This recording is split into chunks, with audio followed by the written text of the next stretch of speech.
Assalamualaikum and hi everyone. A very good day to our lecturer Suzulikian and my fellow friend. Today our group is very excited to present a topic that is absolutely vital in construction. Our topic for today is the timber preservation process under the Coast Code DBT172. Before we dive deep into the technical process, let us take a moment to appreciate the material itself, timber.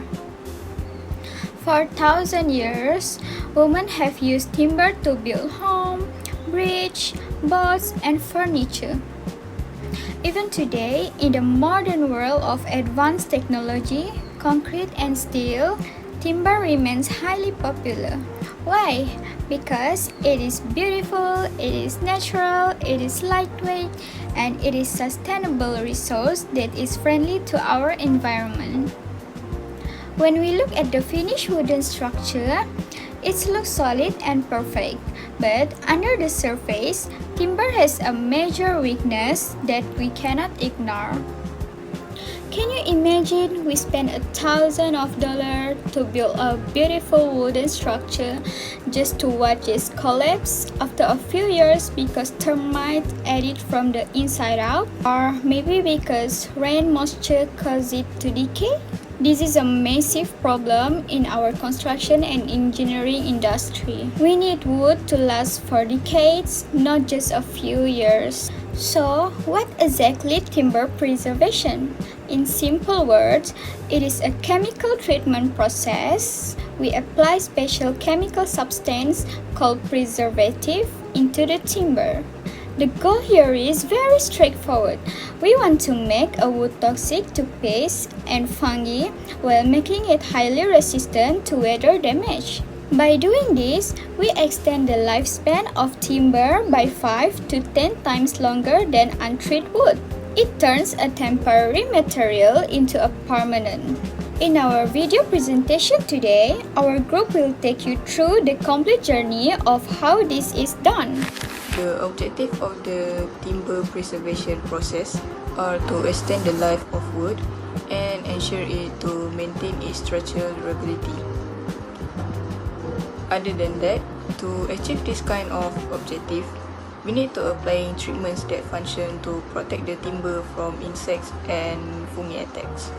Now, let us discuss what are the types of timber preservative that we should learn.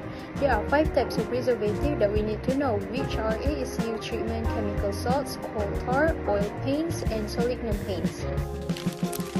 Firstly, ASU treatment. This preservative contains arsenic, pentoxide, and copper sulfate. It is usually available in powder form and is applied to timber to protect it from fungi, insects, and decay, especially in damp or outdoor environments. Next, chemical salts. Waterborne preservative dissolve in water and are used to protect timber from fungi, insects, and decay. They are easy to apply and provide effective protection against biological deterioration. The third one is coal tar.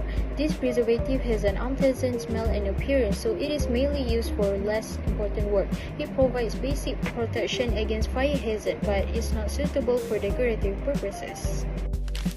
The fourth one is oil paint.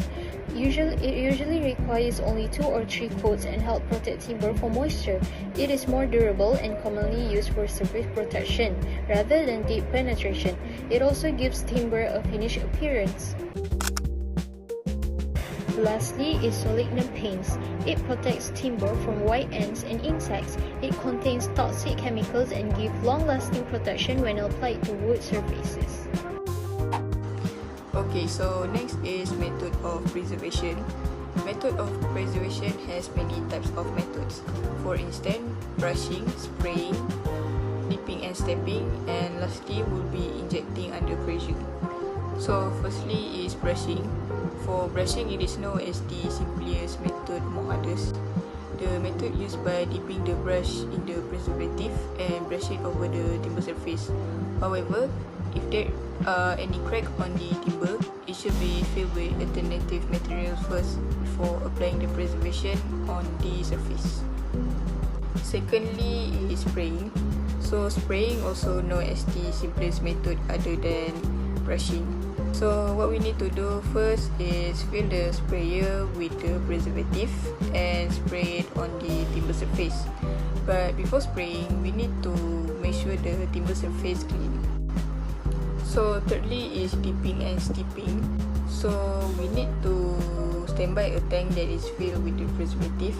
Then we dip the timber surface in the tank. However, this method might take some time because we need to keep it preservative and ensure that the preservative penetrates in the timber nicely. It could be an hour or 24 hours, which depending on the preservative and the quality of the timber. So lastly is injecting under pressure. So this is a method where the timbers are inserted into this machine, which in a high pressure of preservatives. Also, this little tank is where we put the preservative to make sure it could inject the timber inside this machine to preservation. Furthermore, this method is proven to be more efficient, especially for non-durable timbers. Let me tell you the advantages of timber preservation process. First, increases durability. Timber preservation increases the durability of wood by protecting it from damage caused by moisture, insects, fungi, and harsh weather conditions. Untreated timber can easily weaken, crack, or decay over time, especially when exposed to outdoor environments. Through the preservation process, special chemicals are applied to the timber to strengthen its resistance and maintain its quality for a longer period. As a result, preserved timber becomes more reliable and suitable for long-term use in construction, furniture, bridges, fences, and other wooden structures. This helps the timber remain strong, stable, and functional for many years. Next, reduces waste of natural resources. Timber preservation helps reduce the waste of natural resources by extending the lifespan of wood products and reducing the need to frequently cut down trees for replacement timber. Untreated wood can quickly become damaged, causing it to decay and be discarded earlier. However, preserved timber remains strong and usable for a much longer time. This means fewer trees are needed to produce new timber products, helping to conserve forests and natural ecosystems. In addition, reducing timber waste also lowers the amount of discarded wood materials that end up in landfill. Therefore, the timber preservation process supports environmental sustainability and encourages more responsible use of natural resources. Next, cost efficiency. Although the timber preservation process may increase the initial cost of the wood, it helps save a lot of money over time. Preserved timber is more resistant to termites, fungi, moisture, and weather damage, so it does not need frequent repairs or replacement. This reduces maintenance expenses for buildings, furniture, fences, bridges, and other wooden structures. Therefore, timber preservation is considered a cost-effective investment because it improves durability while reducing future maintenance and replacement costs. After that, suitable for outdoor use. Timber preservation makes wood more suitable for outdoor environments because it protects the timber from harsh weather conditions such as rain, humidity, heat, and sunlight. Untreated wood can easily absorb moisture, which may cause it to swell, crack, rub, or rot over time. Through the preservation process, chemicals are added to help the timber resist water damage and fungal growth. This allows preserved timber to remain strong and durable, even when exposed to changing weather for long periods. Because of this, preserved timber is commonly used for outdoor structures, such as fences, decks, bridges, playgrounds, utility poles, and garden furniture. It helps the wood last longer while reducing maintenance and replacement costs. Next, let's move on to the disadvantages of timber preservative. There are 5 disadvantages of timber preservative, which is low durability, poor fire resistance, toxic chemical exposure, swelling, shrinking, and cracking, and lastly, high maintenance costs. First, low durability. There are many applications for which timber is unsuitable due to durability issues, especially in environments that require long-term strength and stability. Timber may deteriorate over time when exposed to continuous usage and harsh conditions, which can affect its performance and reduce its service life. Next is poor fire resistance. Timber is highly vulnerable to fire, which makes it less suitable for application where fire safety is important. This is because wood is made up of organic materials that can easily burn when exposed to heat and oxygen. Unless it is specially treated to improve its fire resistance, timber remains a very combustible material.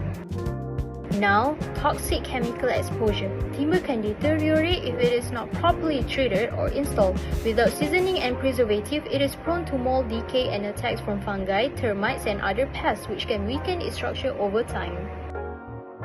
Next, swelling, shrinking, and cracking. Timber is likely to crack, warp, bend, and decay over time. It also absorbs water due to its hygroscopic nature, which can affect its stability. When exposed to weather, untreated wood may also discolor and develop a dark, dirty appearance. Last but not least, high maintenance costs. Timber requires frequent maintenance and the use of preservative increases overall cost. It also needs regular inspection and repair, which makes it less cost effective in the long term.